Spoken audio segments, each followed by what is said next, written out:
వచ్చారు. మేనకాదేవి ఒప్పుకుంది, హిమవంతుడు ఒప్పుకున్నాడు. అంతా పూర్తి. నీలాహిమేని కంటెను నీలానుల కంట ఇంద్ర నీలము కంటెన్ నీల రుచి పోలు నంబుక నీలాలకలేమి చెప్ప నీలగ్రీవా అన్నారు. చాలా అందమైందయా, నీకు తగిన ఇల్లాలన్నారు. సంతోషించారు. అన్నీ పూర్తయిపోయి పూర్తయిపోయిన తర్వాత దేవతలు వచ్చారు. వచ్చి శివ ఒక చిన్న విజ్ఞాపన అన్నారు. ఏమి చెప్పండి అన్నాడు. అయ్యా, మీరు కానీ పార్వతీదేవిని కళ్యాణం చేసుకుంటే త్రికరణ శుద్ధిగా మేనకా హిమవంతులు కన్యాదానం చేసేస్తే ఇక వాళ్ళకి రూపం ఉండదు, మోక్షం వచ్చి మీలో కలిసిపోతారు. హిమాలయ పర్వత ప్రాంతములు లేకపోతే తపోభూములు ఉండవు, ఎవరూ తపస్సు చేసుకోవడానికి అనువైన భూమి ఉండదు.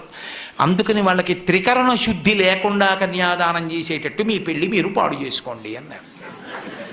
లోక కళ్యాణం అంటే, లోకం కోసం ఔదార్యం అంటే పరమశివుడు. తప్పకుండా వాళ్ళు త్రికరణ శుద్ధి లేని కన్యాదానం చేసేటట్టు నేను చేసుకో. పరమశివుడి పక్కన రాని వాళ్ళెవరు? బ్రహ్మగారు